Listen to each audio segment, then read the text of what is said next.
Do you own a Kubota BX series? As far as I know, they're the only ones that offered the plastic body in the early 2000s. I believe this is a 2004 or 5. And, this is 2016. And over the years, this plastic has faded and gotten very, very brittle. You can see here where it's cracked, and I've added cinch ties as kind of like stitches to hold everything together. And here I've even did a little bit of fiberglass work and did some stitching. So it's just a matter of time if you've got one of these plastic bodies before it all goes to hell. And if you've priced any of it, you're aware that that bottom shroud right there is $300. Maybe it's $250. The hood's $300. And then the rear fenders, which I have off, as you can see, is another $500 or $600. It's just insane.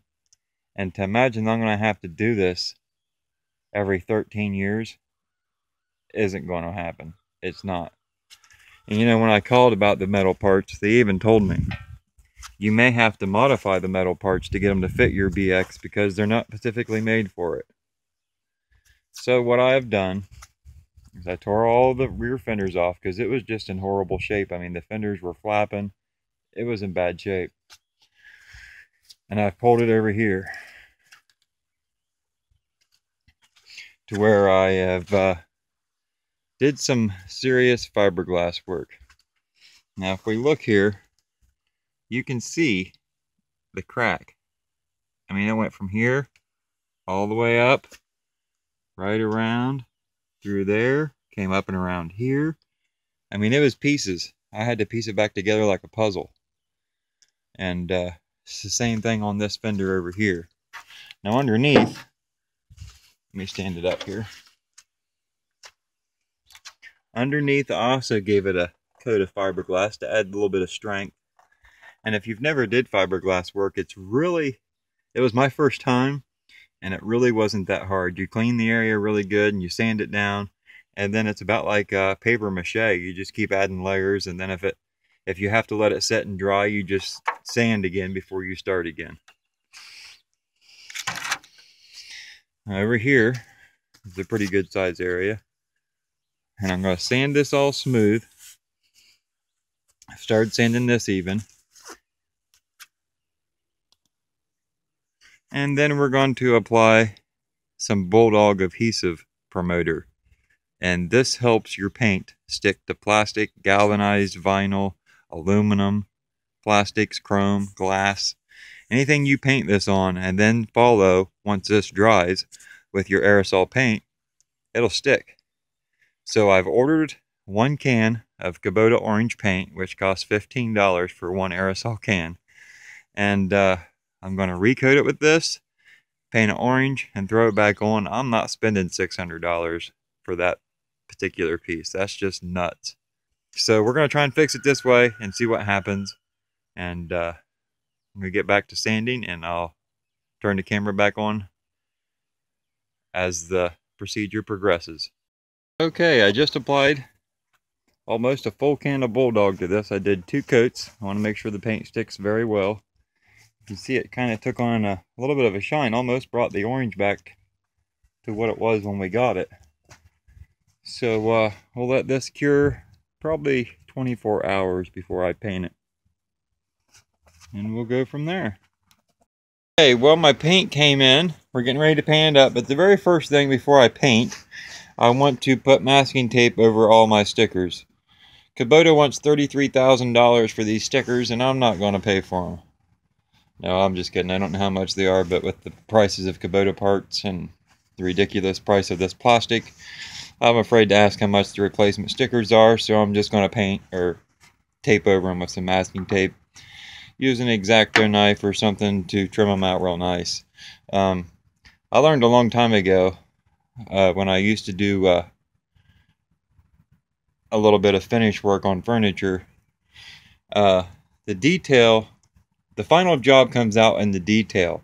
So the time you take taping these off is really going to make the paint job stand out when you peel the tape back off and you can see your stickers and everything just comes together. So take the time to do this. Might be tedious, but it's going to pay off in the end. So I'll get it taped off. I already got these ones up here taped off. They're ready to go. I've got this one, and this little warning sticker here, which did go clear across. I just trimmed it down to basically just this little tractor tipping over. So I'll get that taped off and we'll go from there. Okay, I've got it all set up to paint. I've got everything taped off. One last thing I did do was pop out the little 12-volt cigarette lighter plug there, and after I got the cigarette lighter out, then I took a piece of real fine wool, just balled it up and rubbed the whole thing down real lightly, and that smoothed down the Bulldog coat that I put on it. So now we're officially ready to paint. If you don't have one of these paint handles for a spray can, I recommend you pick one up. It makes spraying a lot easier, and you can pick them up for $3 or $4.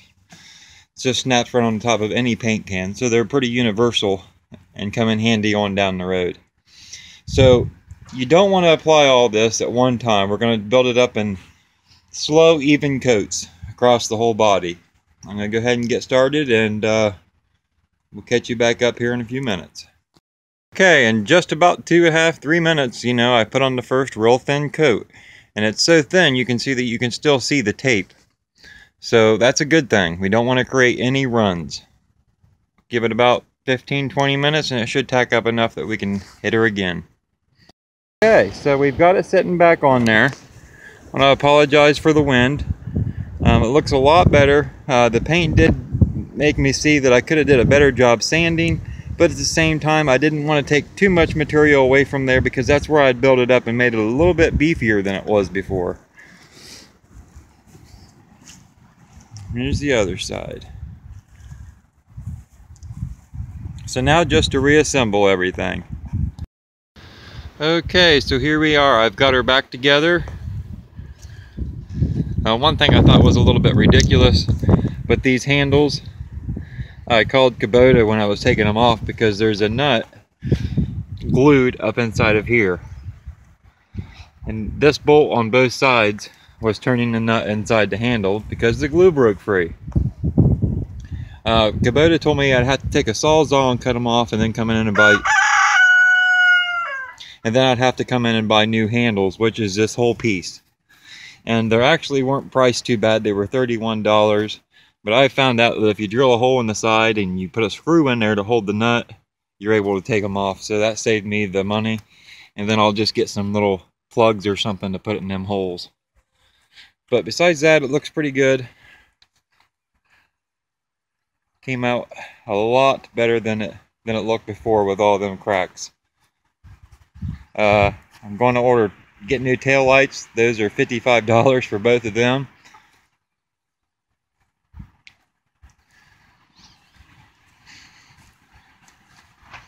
So it came out real nice. And one extra thing I did was I had some extra rubber boots for from shocks, and I put them on the front here to protect anything as I brush hog, and that seems to make a world of difference. I've did that for years now, and the other ones were kind of wore out, so I had these ones and threw them on there. It's while I was doing my fixing up. So there you go, folks. Hope this helps somebody. It surely saved me a lot of money, and it looks a lot better.